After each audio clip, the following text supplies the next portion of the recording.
بسم الله الرحمن الرحيم.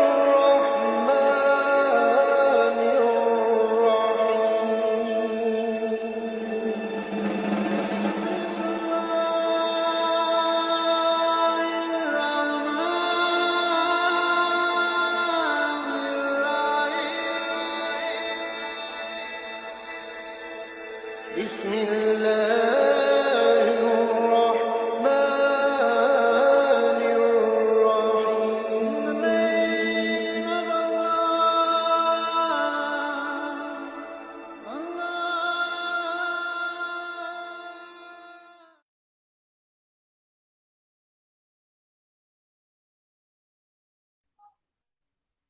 بسم اللہ الرحمن الرحیم. السلام علیکم ورحمۃ اللہ وبرکاتہ. پروگرام تفسیر ثقلین میں فرسٹ ایپیسوڈ ہے اور میں آپ کا ہوسٹ تفسیر رضا نوح خان علی تفسیر زیدی اس وقت حاضر خدمت ہیں.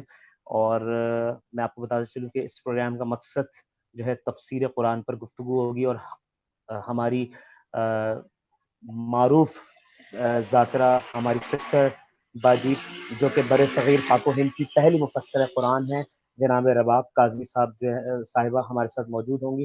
اور پروگرام تفسیر ثقلین میں جو ان کی کتاب کی رونمائی ہوئی تھی مصحف الکریم، انشاءاللہ اس کے حوالے سے بھی گفتگو کریں گے. اور آج جو ہے جو ہمارا پروگرام ہے وہ انٹروڈکشن کے حوالے سے اس پروگرام کو لے کے، اور انشاءاللہ نیکسٹ ایپیسوڈ سے تفصیلاً جو ہے باجی سے گفتگو بھی ہوگی.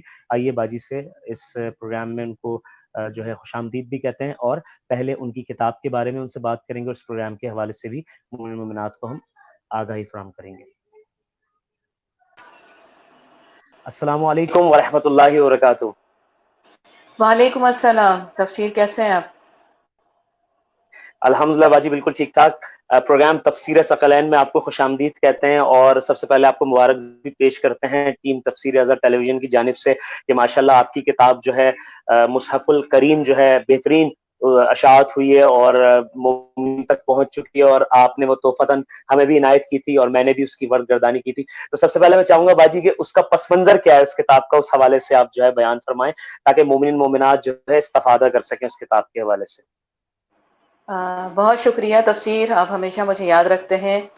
اور لوگ گھبرا جاتے ہیں کہ بھائی مفسرہ قرآن پاکستان میں ایک عجیب طرح سے لوگ سمجھتے ہیں اس چیز کو کہ مفسرہ ہونا، یا آج تک کیونکہ ایسا کچھ اور نظر نہیں آتا ہے. ویسے ہی لکھ دیا جاتا ہے وہ الگ بات ہے، لیکن کسی کی تصنیف یا تالیف جو ہے وہ سامنے آج تک کوئی بھی نہیں آئی ہے. آج بلکہ میں کتاب پڑھ رہی تھی، اس کا نام تھا اردو میں تفسیری جو ہے اسلوب. تو اس کے اندر میں یہی دیکھ رہی تھی کہ کسی بھی خاتون کا پوری ایک ریسرچ ہے یہ نا، اور اس کے اندر کسی بھی خاتون کا نام نہیں لیا گیا ہے. اس ہر مسلک کے جن لوگوں نے تفسیر لکھی ہے بر صغیر پاک و ہند کے وقت سے اور پاکستان تک، ان سب کے نام ہیں اور ان کی تفسیروں کے نام بھی دیے ہوئے ہیں. جیسے پاکستان میں جو ہے حسن ظفر امروہوی صاحب جو ہیں پہلے تفسیر نگار ہیں، پھر مولانا نقی نقن صاحب جو ہیں ان کے دوسرے نمبر پہ ہے، پھر بالکل ان کا، اور اس کے بعد حسین بخش جاڑا صاحب کی انوار النجف، اور علی نقی نقن صاحب کی جو ہے وہ ہے فضل الخطاب. تو یہ تفاسیر پاکستان میں لکھی گئی ہیں، اور یہ صرف کوئی نئی بات ایسا نہیں ہے، ہر زبان میں تفسیر لکھی جاتی ہے. انگلش میں لوگ لکھتے آئے ہیں، اور انگلش میں بھی تفسیر یہ ہوئی ہے کہ ترجمہ کیا گیا ہے اور پھر تفسیر، اور اس سے بہت سارے لوگ مسلمان ہوئے ہیں. اس کے بعد سے فارسی میں ترجمہ ہوا ہے، پھر سب سے پہلے جو ترجمہ کیا گیا وہ فارسی میں کیا گیا اور تفسیر لکھی گئی ہے. لیکن عربی کے اندر عربی میں سب سے زیادہ تھی، اور پہلے زمانے میں لوگ جو تھے وہ عربی جاننے والے کو ہی عالم سمجھتے تھے. مطلب ہمارے ہاں اردو زبان میں عالم نہیں ہوتا ہے وہ عربی زبان اگر جان نہ لے، کیونکہ ہم لوگ کا تھوڑا سا ایک لینگویج کمپلیکس موجود ہے. اگر ہم اپنی زبان میں کام کریں گے تو اس کی اہمیت نہیں ہے، لیکن اگر وہی دوسری زبان میں آ کے اگر ہم بیان کرنا شروع کر دیں تو ہم لوگ اسے بادشاہ بنا لیتے ہیں. تو یہ ایک ہمارا کمپلیکس ہے، ہمیشہ سے ہے. تو سندھی زبان میں ہوئی ہے، سندھی زبان کے اندر تفسیر لکھی گئی ہے. اور تفسیر کا مطلب ہی میں بتاتی چلوں کہ تفسیر کا مطلب ہے کہ کسی چیز کو کھول کے بیان کرنا. یہ سمپل سے ایک بات ہے، کسی چیز کو کھول، اب کوئی بھی ہو سکتا ہے، وہ ایک ذاکرہ بھی ہو سکتی ہے، یا ذاکر بھی ہو سکتا ہے، یا مولانا بھی ہو سکتا ہے کہ وہ ایک تفسیر کر سکے. اور مولا امام جعفر صادق علیہ السلام نے ارشاد فرمایا ہے، کتاب کا نام ہے اقوال معصومین. اس میں مولا ارشاد فرما رہے ہیں، ان کے نام سے ذکر ہے کہ مولا نے ارشاد فرمایا، اور بڑی اوتھینٹک کتاب ہے. اور اردو کے اندر ایک عجیب بات ہے کہ اردو میں جتنی بھی کتابیں ٹرانسلیٹ ہوتی ہیں عربی سے یا فارسی سے، وہ سب اوتھینٹک ہیں، کیونکہ جو لوگ کرتے ہیں وہ ماشاءاللہ سے حجت الاسلام اور حجت المسلمین کے عہدے پہ فائز ہوتے ہیں، اور وہ لوگ یہ کام کروا رہے ہوتے ہیں. تو اس لیے ہم خوش قسمت ہیں کہ ہمارے درمیان اوتھینٹک کتابیں ہی اردو میں آتی ہیں. کوئی ایسی کتاب کو ٹرانسلیٹ کر کے یا کسی بھی ادارے کے نام سے نہیں چھاپتا ہے. تو یہ ایک ہے. اور دوسری بات یہ کہ جب میں آپ کو یہ تفسیر کے متعلق میں نے آپ لوگوں کو آپ کو بتایا کہ تفسیر کا مطلب یہ ہے کہ اسے کھول کے بیان کرنا. اسی طرح ترجمہ ہے. ترجمہ کا مطلب آپ لوگ سب جانتے ہیں، ٹرانسلیشن، کسی ایک زبان سے دوسری زبان میں ٹرانسلیٹ کرنا. پھر ایک بات ہوتی ہے تعویل. تعویل بڑی گہری چیز ہے، اور تعویل ہمارے یہاں کہا جاتا ہے بھائی تعویلات کر رہے ہیں، وہ تعویل پیش کر رہے ہیں، یعنی کہ خواہ لمبا کیے جا رہے ہیں، پھیلا رہے ہیں بات کو، اور مطلب بات کو فضول طرف جو ہے لے جائیں. لیکن عربی میں اس کے مطلب ڈفرینٹ ہو جاتے ہیں، اور اس کا مطلب ہوتا ہے کہ گہرائی تک پہنچنا. ٹھیک ہے، اس کی گہرائی تک. اور ہم خود سب جانتے ہیں کہ ہمارے اقوال معصومین کے اندر سے یہ قول ہے کہ قرآن کے 70 ظاہر اور 70 باطن ہیں. یہ 70 ہمارے لیے ہیں، ورنہ اللہ کی زبان کو کون سمجھ سکتا ہے سوائے معصومین علیہم السلام کے. تو اس کے بعد سے تعویل جو ہے وہ یہی ہے کہ اس کی گہرائی کو، تعویل اور تفسیر تقریباً ایک جیسی چیز ہے، پھیلا کے بیان کرنا. اس کے بعد سے ہم ترجمہ آپ کو میں بتا چکی ہوں. اسی طرح سے حدیث اور روایت پہ بھی بات ہوتی ہے، کیونکہ ہمارے ہاں مجلسوں میں یہ چیزیں بتائی نہیں جاتی ہیں. یہ نصات کا حصہ سمجھا جاتا ہے، جو حوضوں میں پڑھایا جاتا ہے. ان کو ہمارے درس گاہوں میں، جو کہ یونیورسٹیز ہیں امام حسین علیہ السلام کے، ان میں ہمیں بیان کرنا اچھا نہیں لگتا ہے. اگر سب کو بیان کر کے کھول کے بتا دیں گے تو سب کو ہی کام کرنے لگے گا، اس لیے بیان نہیں کیا جاتا ہے. بڑے پڑھے لکھے لوگ ہوتے ہیں، ڈاکٹریٹ بھی کیے ہوئے ہوتے ہیں، سارا کچھ آیت اللہ بھی ہوتے ہیں، لیکن وہ یہ سب چیزیں بیان نہیں کرتے، کیونکہ قرآن اللہ تعالیٰ نے سب کے لیے آسان کیا ہے، سب کو سمجھنے کی استطاعت دی ہے، چاہے وہ عربی میں سمجھے چاہے وہ اردو میں سمجھے. اور موسٹلی یہی ہوتا تھا کہ نبی اکرم صلی اللہ علیہ وآلہ وسلم کے پاس لوگ آتے تھے، ان سے سیکھتے تھے، اور اپنے علاقوں میں اپنی زبان میں جا کے اس کی ترویج کرتے تھے، تبلیغ کرتے تھے. تو آپ یہ نہیں روک سکتے ہیں کہ کسی ایک زبان کے اندر صرف جو ہے وہ اسلام قبول ہوگا. اگر ہمیں عربی نہیں آتی ہے یا ہم عربی کو نہیں سمجھ پاتے ہیں تو کیا ہم مسلمان نہیں ہیں؟ نہیں، ہم مسلمان ہیں، کیونکہ ہم اپنی زبان میں سمجھ رہے ہیں کہ پروردگار عالم موجود ہے، وہ یکتا ہے، وہ واحد ہے. تو ہماری زبان تو پھر بھی عربی زبان سے بہت نزدیک ہے، فارسی زبان سے بہت نزدیک ہے. تو ایک لوگوں کو، پڑھے لکھے لوگوں کو، اور بڑے بڑے ملکوں کے لوگوں کو، جو کہ آج آپ دیکھ رہے ہیں سو کالڈ جن کے پڑھے لکھے ہونے کا ثبوت مل رہا ہے کس طرح سے وہ کر رہے ہیں، تو وہاں سے لوگ باقاعدہ خواتین مجھے دھمکی آمیز لکھتی ہیں فیس بک پہ کہ آپ جو ہیں وہ اپنے نام کو رباب کیوں کہتی ہیں، اپنے آپ کو رباب کیوں کہتی ہیں، اپنے آپ کو مفسرہ کیوں کہتی ہیں، اپنے آپ کو کاظمی کیوں کہتی ہیں. اور اتفاق کی بات ہے کہ جب میں ان کے پروگرامز کو دیکھ رہی ہوتی ہوں تو وہ میرے ہی الفاظ سے ہی اپنے پروگرام کو ہی شروع کر رہی ہوتی ہیں. یہ ایک عجیب بات ہے، آپ مانیں گے یا نہ مانیں، لیکن میں یہ کہتی ہوں کہ بھائی جس نے جو کام کیا ہے اللہ نے اسے توفیق دی ہے. اور ہماری تو عقیدہ یہ ہے کہ ہمارے مولا و آقا جس پہ نظر کرم کرتے ہیں اسے علم عطا کر دیتے ہیں. اب بتائیں علم کیا ہے؟ علم خود پروردگار عالم ہے، علم خود پروردگار عالم علم بھی ہے اور عالم بھی ہے. تو آپ بتائیں کہ وہ عطا کرنا چاہے جس کو تو وہ کسی طرح سے بھی عطا کر سکتا ہے. ہم کہتے ہیں امام زمانہ سے ملاقات ہو جائے، لیکن ہمارے پاس تو کوئی ایسا حوضہ نہیں ہے جس کے ذریعے سے ہم امام زمانہ اجل اللہ تعالیٰ فرجک تک پہنچ سکیں. نہیں ہے نا ہمارے پاس. ہم کسی طرح پہنچ جاتے ہیں، اپنی ریاضت سے، اپنی محبت سے، اپنی گفتگو سے پہنچ جاتے ہیں. لیکن کیا ہوتا ہے کہ اگر میں کسی کے سامنے یہ بات بیان کروں کہ میں بغیر کسی وایا کے امام حسین علیہ السلام کے روزے کی گنبد کی زیارت کر کے آئی ہوں، تو لوگ شاید نہ مانیں، کہیں گے ایسا کیسے ہو سکتا ہے. لیکن ہم ہی وہ لوگ ہیں جو کہ معجزات پہ یقین بھی رکھتے ہیں، ہم ہی وہ لوگ ہیں جو کرامات پہ یقین رکھتے ہیں. تو اگر یہ کام ہو جاتا ہے تو یہ سوچنا چاہیے کہ کوئی تو بات ہوگی، کوئی تو عطا ہوگی، کوئی تو نظر ہوگی ایسی خاص جو کہ دی گئی ہے، اور سارے ہرڈلز کو توڑ کے تمام معاملات کو مد نظر رکھتے ہوئے جو ہے یہ کام کیا گیا. اور میں بتاتی چلوں کہ یہ تفسیر میری تفسیر موضوعی ہے، کیونکہ میں اجتہاد کے رتبے پہ فائز نہیں ہوں، میں مجتہد نہیں ہوں. تو میں نے تفسیر موضوعی لکھی ہے کہ تمہارے درمیان نبی اکرم صلی اللہ علیہ وآلہ وسلم نے ارشاد فرمایا، میں نے تمہارے درمیان 2 گراں قدر چیزیں چھوڑے جا رہا ہوں. ٹھیک ہے, ایک میرا قرآن سخل اکبر اور دوسرا سخل اصغر میری اطرت, یہ ہے تھیم اس کا, جو کہا جائے کہ ہم جو کرتے ہیں ہائپوتھیسس بناتے ہیں, تو یہ تو ہمیں بنایا ہوا ریئلٹی ملی ہوئی ہے, اس کے ذریعے سے میں نے لکھنا شروع کیا.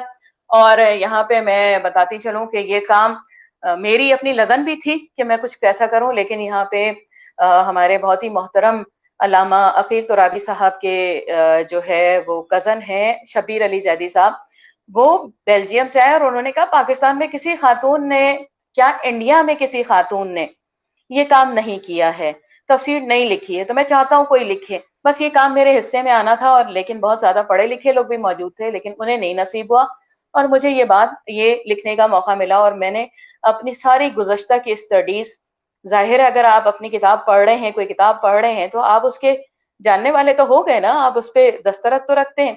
تو بس یہ پھر میں نے لکھنا شروع کیا, اور 2 سال کے اندر صرف لکھا ہے.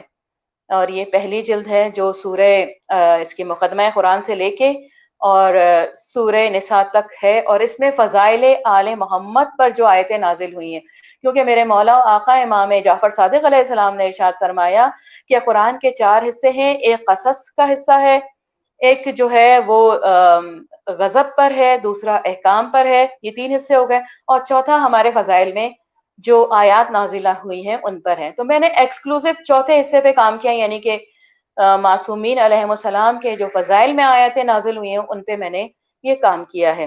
تو مطلب لوگوں سے میری استدعا ہے, میری جو ہے گزارش ہے, میں بلکہ ہاتھ جوڑ کے ان سے یہ گزارش کرتی ہوں کہ کوئی بھی تنقید کرنے سے پہلے کتاب کو ضرور پڑھ لے, اس کے اوپر تنقید کرے, مجھے اچھا لگے گا. میرے نام رباب ہونے پہ تنقید کرے, مجھے نہیں اچھا لگے گا کہ میرے کسی بڑے نے میرا نام رکھا ہے. مفسر ہونے پہ تنقید نہ کریں, کیونکہ میری کتاب سامنے ہے, اور اس کو پڑھیں, پھر آپ بولیں کہ اس میں آپ نے یہ غلط لکھا اور یہ صحیح لکھا, تو یہ علمی بات ہوگی. تو بہت پڑھے لکھے لوگ اگر ایسی باتیں کریں تو اچھا نہیں لگتا ہے. بس میرا یہ کام ہے, اور بہت سارے لوگوں نے روکنے کی بھی کوشش کی ہے کہ اس کو آپ چھوڑ دیں, ختم کر دیں, لیکن بہت سارے ایسے میرے کہا جائے مہربان لوگ ہیں, شفیق لوگ ہیں, اور کہا جائے کہ جن کو کہا جائے کہ اخلاقی درجے پہ وہ آتے ہیں, انہوں نے اس سے میری بہت مدد کی, جس میں میں کہوں گی کہ جو ہے وہ شبیر علی زیدی صاحب ہر وقت جو ہے جب بھی مجھے کسی چیز پہ پریشانی آئی, انہوں نے میری بہت ہمت افزائی کی ہے, اور مجھے جو ہے اس قابل جو ہے وہ اس کے ناشر بھی ہیں, اور جو ہے انہوں نے بہت ہمت افزائی کی ہے. اس کے بعد میرے شوہر میجر داور کاظمی, جو کہ آپ مل چکے ہیں تفسیر آپ ان سے, تو انہوں نے بھی میری جی اس میں میں مل بڑی چکا ہوں. ہمت افزائی کی, اور جہاں جہاں پہ بھی مجھے لوگوں نے ڈسہارٹ کیا, میرے دل کو دوبارہ جو ہے قابو میں لانے کے لیے ان لوگوں نے میری مدد کی ہے. تو یہ بس لوگ باجی اللہ تعالیٰ آپ کے لیے ایک شعر ہے جو آپ نے یہ بات کی کہ تندی باد مخالف سے نہ گھبرائے عقاب, یہ تو چلتی ہے تجھے اونچا اڑانے کے لیے. تو میں جو ہوں آپ اور مولا آپ کو سلامت رکھیں, اتنا بڑا بہترین کام کیا. میرا آپ سے سوال یہ باجی کہ مصحف الکریم جو آپ نے جو ہے کتاب کا نام رکھا ہے, تو اس کے کیا معنی ہیں, اور اس کتاب میں جو آپ نے کنٹریبیوشن کے حوالے سے شبیر بھائی کا بھی تذکرہ کیا, آپ کے ہسبینڈ بھی, اور کون کون سے اشخاص ہیں اس کے پس منظر میں. بہت سارے لوگ ہوتے ہیں, کہتے ہیں نا بیک اسٹیج پہ جو ہوتے ہیں ان کو بہت کم لوگ ہوتے ہیں, جیسے آپ نام لے رہے ہیں, بہت کم ہوتے ہیں جو ان کو شو کرتے ہیں. تو اس حوالے سے کیا فرمانا چاہیں گے آپ؟ دیکھیں, اس کے اندر حقیقتاً بات یہ ہے کہ جن لوگوں نے اس میں میری مدد کی, سب سے زیادہ ایک تو میں کہوں گی یہاں پہ ہمارے جو کمپوزرز تھے, انہوں نے میری اس میں بہت مدد کی ہے. قمر عباس صاحب نام ہے, اور مدد بہت کی انہوں نے مجھے کتابیں بتانے میں, اور خصوصاً لائبریریز, کیونکہ میں کراچی میں رہی نہیں ہوں اتنا, اس لیے مجھے اندازہ نہیں تھا. تو کتابیں اور لائبریریز وغیرہ ان سے بتایا مجھے کہ یہاں سے آپ کو کتابیں ملیں گی. پھر اس کے بعد سے اس میں ایک چیز آپ لوگوں نے خود دیکھا ہوگا تفسیر, کہ اس کے اندر ایک لیٹر لگا ہوا ہے, ایک دیباچہ لگا ہوا ہے اور ایک لیٹر لگا ہوا ہے. ای میل مجھے کیا ہے علی رضا رضوی صاحب نے, اور اس میں انہوں نے خود مجھے فاضلہ اور جو ہے مومنہ کا لقب دیا ہے. میرے لیے بہت بڑی بات ہے کہ ایک مولانا مجھے اس طرح سے جو ہے وہ مخاطب کریں. اور انہوں نے یہ بھی بتایا کہ یہ ایران کے اندر ایک مجتہدہ عالمہ نصرت بیگم یہاں موجود ہیں, پتہ نہیں, مجھے نہیں پتا کہ ابھی وہ لائیو ہیں یا گزر چکی ہے, لیکن ان کا ذکر انہوں نے کیا کہ انہوں نے 14 جلدوں پر یہ کام کیا ہے, یہ مجتہد تھی وہ. اور اس کے بعد سے یہاں پہ آپ دیکھیں گے روضۃ الوازین کے پرنسپل تھے مولانا مجلسی صاحب، تو انہوں نے اس کا دیباچہ بھی لکھا ہے. اور اس کے بعد سے اپریشیٹ کرنے کے لیے میں طالب جوہری صاحب کے پاس بھی گئی ہوں، ویڈیو موجود ہے، کسی کو دیکھنا ہو تو میرے پیج پہ بھی دیکھ لے.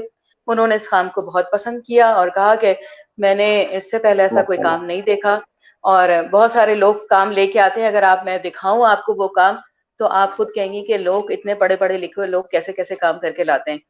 اور پھر اس کے بعد سے شہنشاہ نقوی صاحب ہیں جنہوں نے بہت اپریشیٹ کیا، اور مطلب ان سب کو میں نے یہ دیا. اور اس کے بعد سے پھر دیکھیں یہ کتاب جو ہے ہمارے بہت ہی محترم جناب ہمارے میرے استاد بھی ہیں، جناب ان کا نام ہے غلام حسین رئیسی صاحب، جو کہ جو یہ ہے مدرسہ ہے امام رضا علیہ السلام، اس کے وہ پرنسپل ہیں.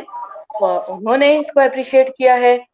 اور یہ میری جو مصحف الکریم ہے، یہ مصحف الکریم میں نے نام جس کا رکھا ہے وہ بی بی کے کی جو مصحف ہے اس کے نام پہ، مصحف فاطمہ سے میں نے مصحف لیا اور کریم پروردگار عالم کا نام ہے.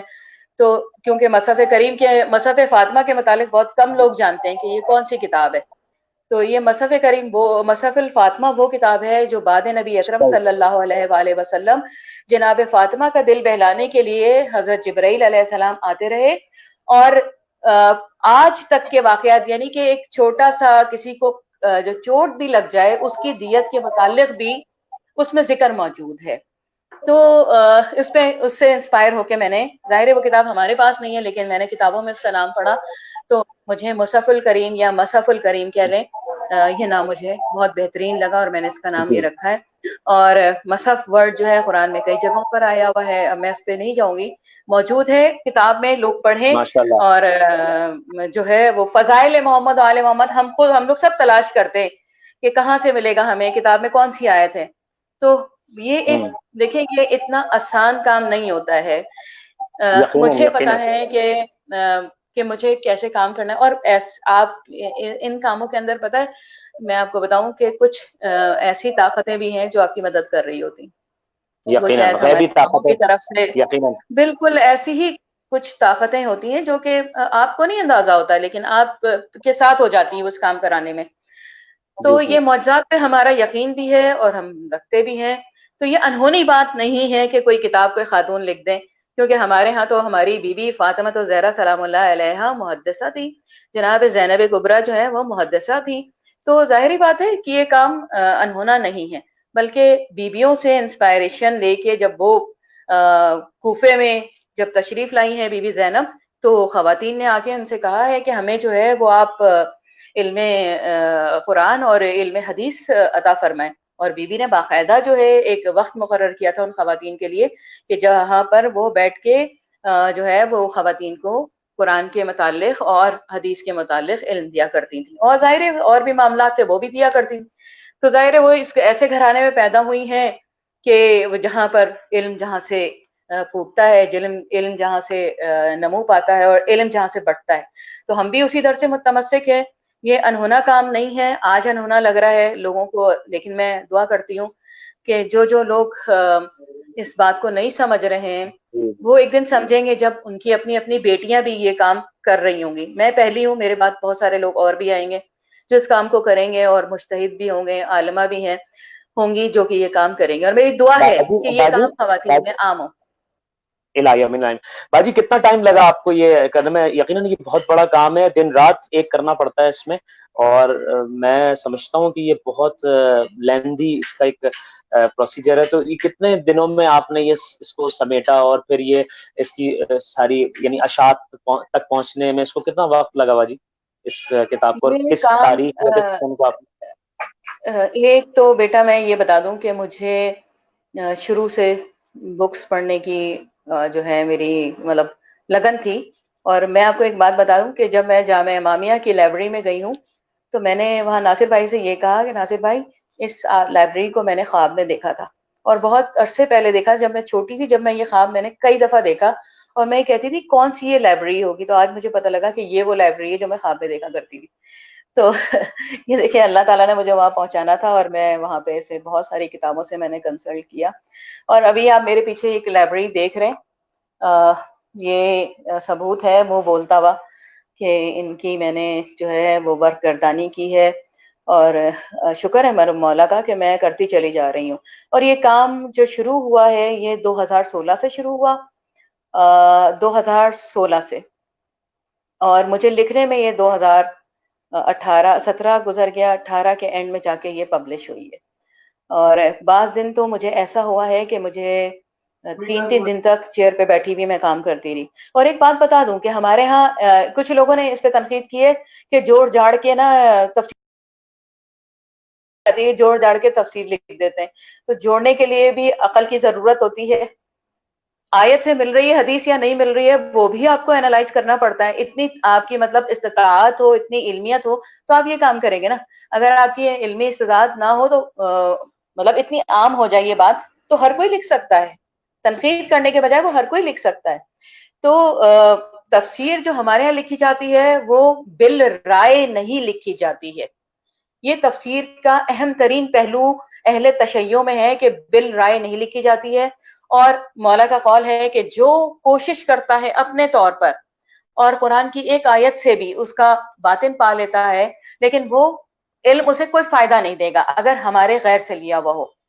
ٹھیک ہے، تو اس کا مطلب یہ ہے کہ تمام جو ہماری تفاسیر ہیں وہ محمد و آل محمد کے درس سے ہیں، اور ان کے بغیر ہم ایک لفظ بھی ایکسپلین نہیں کر سکتے، کیونکہ تعویلات کو وہی جانتے ہیں اور تفسیر کو بھی وہی جانتے ہیں. اور سب سے پہلے کسی نے اگر تفسیر کی ہے وہ نبی اکرم صلی اللہ علیہ وآلہ وسلم کی ذات مبارک ہے، جن کے کہا جائے کہ دہن مبارک سے ہمیں تفسیر کلام پاک ملا ہے، اور پھر ہمارے ائمہ ہیں جن سے ہم تفسیر لیتے ہیں. تو اس کا مطلب یہ ہے کہ نبی اکرم صلی اللہ علیہ وآلہ وسلم کی حدیث کے تمہارے درمیان 2 گنا قدر چیزیں چھوڑے جا رہا ہوں، یہی قرآن اور قرآن کی تفسیر ہو گئی جو محمد و آل محمد کے در سے ہمیں کسب کرنا ہے، سمجھنا ہے، لینا ہے. بس میں نے اسے آسان کر دیا اپنی بہنوں کے لیے، اپنے بھائیوں کے لیے، کہ جب آپ فضائل پہ جائیں گے تو آپ کو 100 کتابیں نہیں تلاش کرنی پڑیں گی، آپ کو صرف ایک مصحف الکریم اٹھانا پڑے گا. اور آپ نے تو خود اس کی ورگردانی کی ہوگی تو اندازہ ہو گیا جی ہاں ہوگا جی الحمدللہ. جی ہاں کہ کیا کس لیول کا کام ہے اور کتنی محنت کا کام ہے. اور خاتون سے مجھے خود ایک مولانا صاحب نے کہا کہ خاتون سے اگر ایک صفحہ لکھنے کے لیے کہا جائے تو مشکل سے لکھ کر دیتی ہیں، آپ نے تو 375 صفحے کی کتاب لکھ دی ہے، تو یہ بھی بہت بڑا کارنامہ ہے. تو اس کے اندر میں ایک بہت ہی شکر گزار ہوں کہ ہمارے بہت ہی محترم مولانا ہاشم رضا غدیری صاحب، ان کو جب یہ پتہ لگا تو وہ با نفس نفیس میرے گھر پہ آئے اور مجھے اپریشیٹ کیا اس بات پہ کہ تنقید کرنا آسان ہے لیکن اس کو اپریشیٹ کرنا مشکل ہے. کیوں کہ آپ اپریشیٹ کرنے کے لیے اپنے سارے نفس کو تیار کرنا پڑتا ہے. تو انہوں نے یہی مجھے بولا کہ آپ نے جو کام کیا ہے بہت مشکل کام ہے لیکن آپ نے کیا ہے، یہ آپ کا کہا جائے مولا کی طرف سے ایک عطا ہے، پروردگار عالم کا کرم ہے کہ انہوں نے یہ استطاعت آپ کو عطا فرمائی ہے. اور پھر ابھی بھی میں بتا دوں کہ اس کے اوپر جو ابھی مجھے 2nd والیوم کے لیے جو اپریسیشن ملی ہے، جو لیٹرز آئے ہیں وہ میرے پاس بریگیڈیئر سبطین جعفری صاحب کا ہے اسلام آباد سے، اور اس کے بعد سے علامہ قاصد مہدی صاحب کا اس کے اندر لیٹر مجھے ہے، اور پھر ڈاکٹر جو ہیں وہ ثروت رضوی صاحبہ جو ہیں وہ انہوں نے بڑا اچھا لکھا ہے. اس کے بعد سب سے اہم ترین جو میرے لیے میری زندگی کا اثاثہ کہہ لیں، آیت اللہ حسن رضا غدیری صاحب، اتنا بڑا نام ہے اور میزان کے مطلب کوئی ان میں کہیں کہ تفسیر لکھی یا نہیں لکھی، لیکن وہ اتنا بڑا نام ہے آیت اللہ حسن رضا غدیری صاحب، اور میں ان کی بہت مشکور ہوں کہ انہوں نے میرے لیے اتنے خوبصورت الفاظ بھی لکھے اور میری تفسیر کو انہوں نے تفسیر کا ایک لکھنے کا ایک نیا اسلوب قرار دیا. تو اب مجھے بتائیں کہ وہ تفسیر میں تو ماسٹرز ہیں، ماسٹرز کیا ماسٹر ہیں، انہوں نے تو المیزان اتنی ساری ٹرانسلیٹ کی ہے تو انہیں تو سارے اسلوب پتہ ہیں، اور پورا انہوں نے میری 2nd والیوم بھی دیکھی ہے. تو ان کی میں بہت مشکور ہوں یہاں پہ، اور میں بہت زیادہ ان سے کہا جائے کہ میری عقیدت بھی ہے. جب میں نے تفسیریں پڑھنا شروع کی تو سب سے پہلے انہی کی تفسیر میں نے پڑھی تھی المیزان، اور دیکھا تو اردو میں کام کرنا باعث کہا جائے کہ میں اچھے الفاظ تو نہیں ہے لیکن باعث مذمت نہیں ہے، باعث تکذیب نہیں ہے. اردو ایک اپنی زبان ہماری ہے. ہم باعث باہر فخر چلے ہے جاتے باجی. ہیں، بالکل باعث فخر ہونا چاہیے، ہونا چاہیے. بالکل یہ نہیں کہنا چاہیے کہ اردو میں تفسیر لکھی تو آپ نے کچھ نہیں کیا.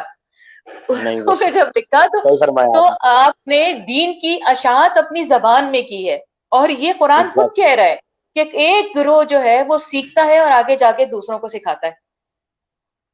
تو یہ چیزیں ہمارے جی ہاں ہم لوگوں کو براڈ مائنڈیڈ ہونا پڑے گا، کتابوں کو جی پڑھنا پڑے گا. جو لکھ رہا ہے اس کو پڑھیں، پھر جو دل چاہے بولیں. اور مولا کا بھی یہ قول ہے کہ پہلے سیکھ لو تم، پھر جو دل چاہے کرو تم. تو پھر وہی بات ہے کہ اگر کوئی آ جائے، کسی نے مجھے علامہ قاصد مہدی صاحب نے مجھے یہ واقعہ سنایا اور کہنے لگے کہ آپ کو پتا ہے کہ جس نے ہارٹ کا سب سے پہلے سرجری کی تھی اس نے کہیں سے MBBS نہیں کیا تھا. میں نے کہا اچھا یہ واہ. کیسے؟ کہنے لگے، نام مجھے بتایا تھا، وہ نام میرے ذہن سے نکل گیا اس شخص کا. کہنے لگے کہ آج بھی جو ہارٹ سرجری کے اندر ڈاکٹریٹ کرتا ہے، وہ جب اسے ڈگری ملتی ہے تو اس شخص کی وہ قبر پہ ڈاکٹر جاتا ہے اور اپنی ڈگری رکھ کے اس کے سرنگوں ہوتا ہے. وہ بتائیں سبحان اللہ. اتنی قدر ہے، اتنی قدر ہے اس شخص کی. اس نے کوئی ڈاکٹریٹ کا مطلب کچھ بھی نہیں آتا تھا، وہ ایسے ہی گردن پکڑ کے کھڑا ہو جاتا تھا. لیکن اس نے جی اس کو اللہ تعالیٰ نے یہ علم عطا کر دیا کہ اس نے کیسے کر کے جو ہے ایک آرٹری کو ایسے اوپن کر دیا کہ جی پوری میڈیکل سائنس کے اندر اس کا نام ہو گیا. اور اس کی خبر پہ جا کے لوگ ڈگری رکھ کے سرنگوں ہوتے ہیں. بتائیں کہ جی جبکہ وہ یقیناً. MBBS نہیں تھا، اس نے کسی جی ادارے سے باجی نہیں میں پڑھا تھا. جی باجی میں سمجھتا ہوں کہ پوری دنیا کی جتنی بھی اقوام ہیں وہ اپنی زبان کو پریفر کرتے ہیں اور ترویج کرتے ہیں، سوائے پاکستان میں جو ہے نا یہ بالکل کمپلیکس کا شکار ہے. لوگ سمجھتے ہیں اگر اردو میں کوئی بات کرے گا تو وہ پڑھا لکھا نہیں ہے، حالانکہ ایسا نہیں ہے باجی. بڑے بڑے ادیب دانشور جو ہیں اور بڑے بڑے ڈاکٹریٹ لوگوں نے کیا ہوا ہے. اور اردو میں ہمارے دیکھیں نا ڈاکٹر علامہ اقبال صاحب فارسی اردو، بالکل لیکن زیادہ تر جو ہے اردو میں کتب ہیں ان کی. تو میں سمجھتا ہوں بالکل کہ اپنی زبان کو یہ فخر، باعث فخر ہونا چاہیے اپنی زبان کی اگر آپ ترویج کرتے ہیں تو. بالکل. یہ مذہب جو ہے یہ زبان کی بقا کی نشانی ہے. مذہب جی جو جی ہے وہ زبان کو زندہ رکھتا ہے. تو اب اگر ہم کہیں کہ نہیں جی ہم اردو میں نہیں کریں گے، ہم تو بس یا تو جس زبان میں ہم پڑھ کے آئے ہیں. وہ ایک صاحب سے بھی میری بات ہو رہی تھی، وہ کہنے لگے میں تو ساری کتابیں عربی میں پڑھتا ہوں. میں نے کہا اچھا عربی میں تو پڑھتے ہیں، بالکل پڑھیے آپ، بہت اچھی بات ہے، زیادہ کتابیں مل جائیں گی آپ کو. لیکن مسئلہ یہ ہے کہ جو سننے والے ہیں کیا وہ عربی میں سنتے ہیں؟ صحیح سننے فرمایا والے ہیں. تو بس اب آپ یہ بتائیں کہ ہماری زبان کو اتنا ہم لوگ کرتے ہیں. چائنیز سے بات کر لیں، آپ فارسی میں بات کر لیں. جی میرے جی کچھ پیسے تھے، وہ ایک جگہ پہ ان کے کچھ میرا ریفنڈ بنتا تھا. تو جب میں گئی ہوں ایران ایئر ویز کے اس میں، تو وہ مسلسل فارسی میں بات کرتے رہے، فارسی میں بات کرتے رہے. میں نے ایک بات غلط کر دی نا، تو ایک دم سے انگلش میں بول پڑے. میں نے کہا کوئی انگلش آتی تھی؟ اچھا جبکہ اچھا. میں کنٹینیو میں نے کہا کوئی انگلش آدمی کہنے لگا یہ ڈائریکٹر ہیں لیکن اپنی زبان سے نہیں ہٹتے. تو جی ہماری زبان اگر کہا جائے کہ ملکوبہ ہے، سب کی ملی جلی ہے. انگلش بھی کتنی ایڈجسٹیبل زبان ہے، کتنی لچکدار زبان ہے.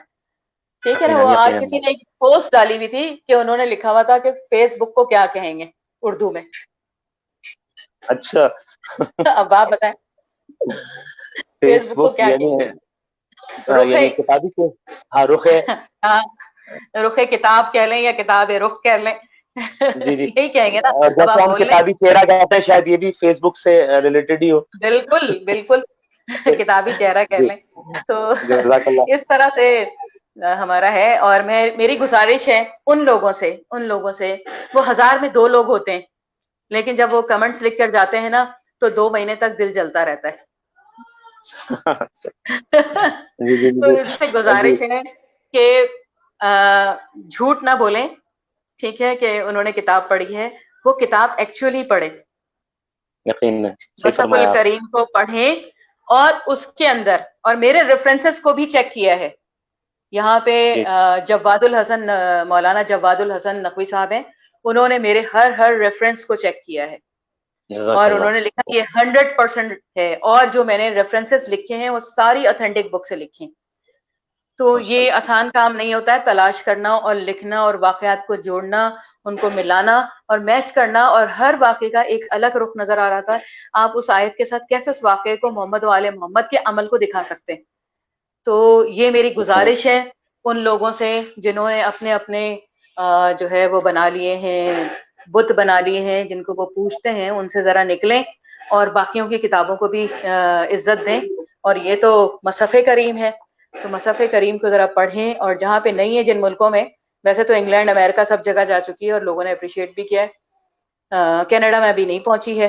تو جن لوگوں نے اب تک نہیں پڑھا ہے ان سے گزارش ہے کہ وہ لوگ اس کو پڑھیں اور پھر بتائیں کہ کیا قابل مذمت ہے میرا نام یا قابل عزت ہے. یہ آپ لوگوں کے اوپر میں چھوڑ رہی ہوں. اور میں علی تفسیرات کی بہت شکر گزار ہوں، کیونکہ اکثر لوگ ڈر کے ہی شاید مجھ سے کہتے ہیں کہ نہیں جی بس ایک دو پروگرام کر دیں. نہیں گھبرا ہم آپ کے کے ساتھ ہیں، ہماری ٹیم آپ کے ساتھ ہے، مولا آپ کو سلامت رکھے.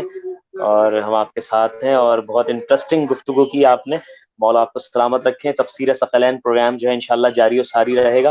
اور باجی سے آخر میں ایک اپنی ٹیم کے لیے کمنٹ لوں گا. اور اگلی، چونکہ میں نے پہلے ہی عرض کیا تھا مومنات کہ آج کا جو تفسیر ادب ٹیلی ویژن پہ پروگرام ہے تفسیر ثقلین، یہ باجی سے صرف انٹروڈکشن ہوگا. آج انٹرو ایکسٹرو لیں گے کس کتاب کے حوالے سے، اور کچھ باجی سے جنرل گفتگو ہوگی. اور انشاءاللہ سوالات اور جوابات کا سلسلہ اگلی ایپیسوڈ سے جو ہے وہ جاری و ساری ہوگا. انشاءاللہ ہمارے انشاءاللہ پروگرام کو انشاءاللہ دیکھتے رہے گا. تو باجی کوئی خاص بالکل. میسج دینا چاہیں گے ہماری ٹیم کے لیے؟ تو میری گولڈن ورڈ ہمارے لیے محفوظ کریں گے ہم باجی. نہیں، آپ کے لیے ماشاءاللہ سے ہمیشہ گولڈن ورڈ ہیں میرے، اور ہر چینل کے لیے، ایک آپ کے لیے نہیں ہے. جو بھی جزاک اللہ. بلائیں یا نہ بلائیں، ہمارے سارے مومنین بھائی بہن ہیں. سمجھے، مجھے اس سے غرض نہیں ہے.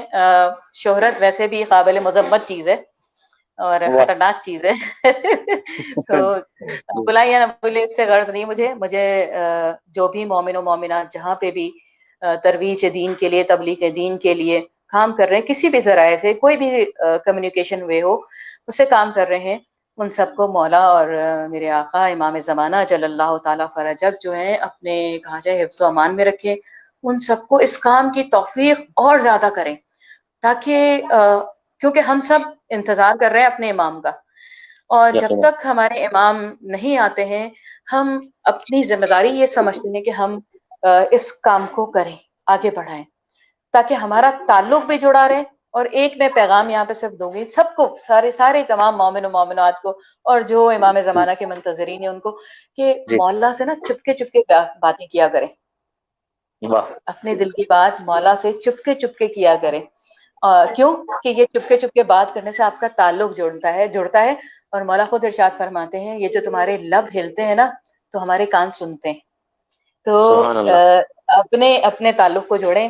اور آپ کے لیے، آپ کی ٹیم کے لیے، میں بھی آپ کی ٹیم کا حصہ یقیناً آپ تو ہیں، یہ بالکل ہے ہے باجی آپ. کہ مولا آپ کے اس چینل کو دن دونی رات چوگنی اور جو ہے ترقی عطا فرمائے. اور جس لگن سے، جس محبت سے اور جس احترام سے کام آپ کر رہے ہیں وہ مولا کی بارگاہ میں قبول ہو. بس اس الہی سے آمین. زیادہ جو ہے بڑی دعا میرے پاس نہیں ہے، اور اس تھینک سے یو باجی. زیادہ جو ہے وہ میرا خیال ہے آپ کی شان کے لحاظ میرے نہیں ہوگا. مولا تو آپ کو بہت سلامت رکھیں. جی بہت شکر گزار ہیں باجی آپ کے، جزاک اللہ. اور مولا آپ کی توفیقات میں اضافہ فرمائے. مومن مومنات ہمارا پروگرام جو ہے تفسیر ثقلین، آج انٹروڈکشن تھا اس پروگرام کا، اور معروف ذاکرہ آل عمران اور بر صغیر پاک و ہند کی واحد مفسرہ قرآن باجی رباب باجی ہمارے ساتھ موجود تھی، اور انہوں نے جو ہے بہت خوبصورت باتیں کی. انشاءاللہ سوالات اور جوابات کا سلسلہ نیکسٹ ایپیسوڈ سے جاری و ساری رہے گا. مولا باجی کی توفیقات میں اضافہ فرمائے، ان کی صحیح کو اپنی بارگاہ میں قبول و منظور فرمائے. باجی کی جو کتاب ہے اس کے حوالے سے بھی انشاءاللہ کوسچنز ہم نے جو ہے وہ تیار کیے ہوئے ہیں. آئندہ آنے والی ایپیسوڈ میں باجی سے سوالات کریں گے. اور جو ایک یہ مفسر قرآن ہے باجی کو ٹائٹل ملا ہے یقیناً، اور یہ جو ان کی کتاب ہے اس حوالے سے بہت سارے جو ہیں سوالات ہم نے تیار کیے، انشاءاللہ ان سے کریں گے، اور اس کے بارے میں مفصل گفتگو باجی سے ہوگی. تو اپنا خیال رکھیے گا. اور یہ پروگرام میں آپ کو بتا دوں کہ کل ہونے والا تھا، لیکن چونکہ لائٹ وغیرہ کے پرابلم تھے کراچی میں، دنیا بھر میں 2 دن سے مسئلے مسائل ہیں، تو یہ نہیں ہو سکا. تو آج ہم نے باجی کو خصوصی ریکویسٹ کی کہ آج جو ہے انٹروڈکشن دیں گے، اور انشاءاللہ یہ پروگرام جو ہے ہر جمعے کو جو ہے ٹھیک 8:30 بجے پروگرام ہوا کرے گا، اور ہم اس پروگرام میں باجی سے گفتگو کریں گے، اور باجی کو مولا سلامت رکھیں، اور وہ اسی طرح جو ہے قوم و ملت کی جو ہے خدمت کرتی رہیں. اور بہت ساری کتابیں باجی لکھ چکی ہیں، جس میں سے ایک سر فہرست کی کتاب ہے مصحف الکریم. تو انشاءاللہ ہمارا جو ٹاپک ہے تفسیر ثقلین کا، تو باجی کی اسی کتاب سے ریلیٹڈ ہے، تو ہم سوالات کریں گے اور جوابات لیں گے. ویسے اگلی ایپیسوڈ تک کے لیے اپنا خیال رکھیے گا. ہمارے چینل تفسیر ازہر کو پروموٹ کیجیے، لائک کیجیے، شیئر کیجیے. ہمارے بہت سارے اچھے اچھے پروگرامز جو ہیں اس میں، اور ٹاپ موسٹ جو ہائی ریٹڈ پروگرام ہے وہ ہے کون ہے مہمان، اور انشاءاللہ تفسیر ثقلین، اور ہمارا ایک پروگرام ہم حسینی ہیں دنیا میں پھیلے ہوئے پروگرام بھی انشاءاللہ آج اس کی پہلی ایپیسوڈ تھی. تو دیکھتے رہیے گا. ہمیں انسٹاگرام پہ فالو کریں، ہمیں ہمارے پیج کو فالو کریں، ہم یوٹیوب پر سبسکرائب کریں، اور نیچے دیے گئے نمبر پہ اگر کوئی بھی آپ کیوری ہے، آپ بھی چاہتے ہیں کہ کسی پروگرام کا حصہ بننا چاہتے ہیں، ہماری قوم کی ملت کی بیٹیاں بیٹے، تو وہ ہم سے رابطہ کر سکتے ہیں. اگلی ایپیسوڈ تک کے لیے اپنا خیال رکھیے گا. حسینیت زندہ باد اور یزیدیت خدا باد، اور پاکستان پائندہ باد.